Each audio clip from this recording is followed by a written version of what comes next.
Morning, everybody.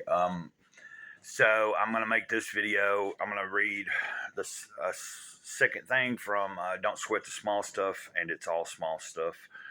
Um, I'm just making this. I'm gonna try to make it quick and short. Not a lot to read here. This will be a video I'll be able to upload probably easily off of the phone. The data that I do still have before it starts slowing down.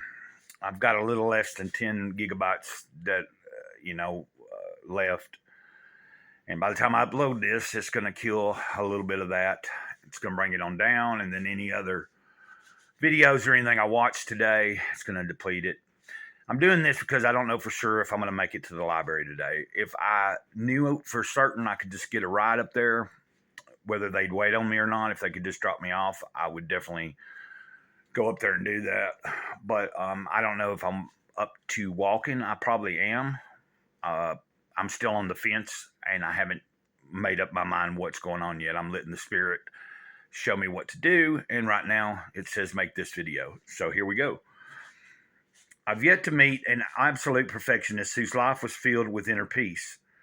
The need for perfection and the desire for inner tranquility conflict with each other. Whenever we are attached to having something a certain way better than it already is, we are almost by definition engaged in a losing battle. Rather than being content and grateful for what we have, we are focused on what's wrong with something and our need to fix it. When we are zeroed in on what's wrong, it implies we are dissatisfied, discontent. I like where this is going. So far, perception here. How do we perceive it?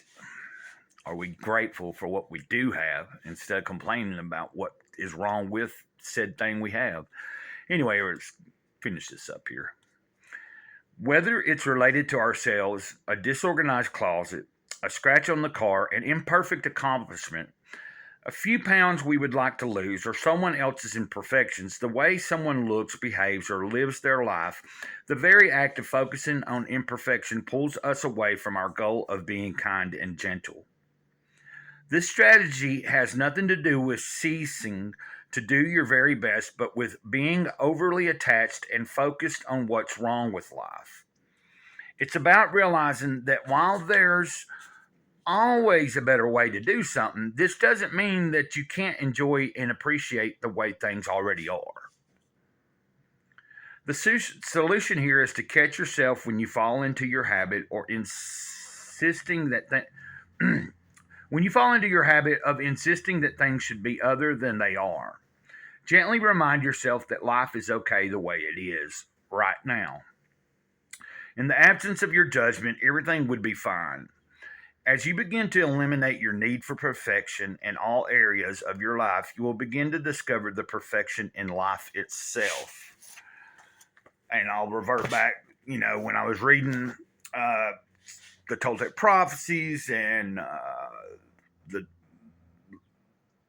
Living a Life of Awareness Toltec meditation book, and I've also shared a little bit about the 5 agreements, the 4 and 5th agreement. For me, this part right here, the solution is to catch yourself when you fall into your habit of insisting that things should be other than they are. I don't know. It just makes me think. I know this is a cliche saying, but it is what it is. And I think for me, like practicing the 5 agreements, I'm not the best at it. I need to write them down and put them on my refrigerator. It suggests that in the 4 agreements to write down each agreement. I've got them on the wall up here, but it's about time that I rewrite them out. It says, to help get those habits down, get those agreements down daily and get better at them. If you have them, posted all throughout where you can see them in a day, it helps you to remember them. I don't know.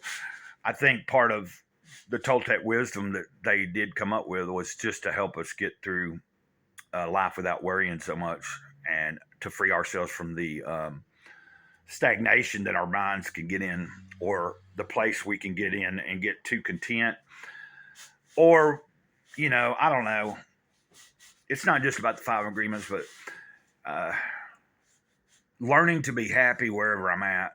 And sometimes it's not so easy. Like this past week has been a little off. I know there were some solar flares going on and certain things in the atmosphere energy wise.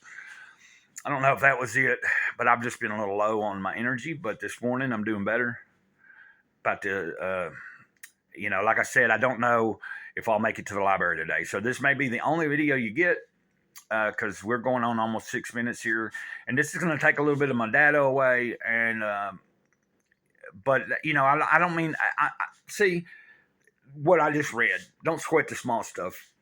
Not being able to upload, but maybe one video today is not a big deal. So I shouldn't sweat that. And also, when my data is obsolete, I shouldn't sweat that either.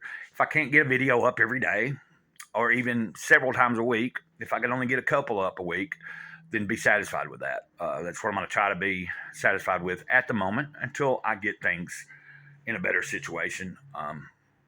So until next time,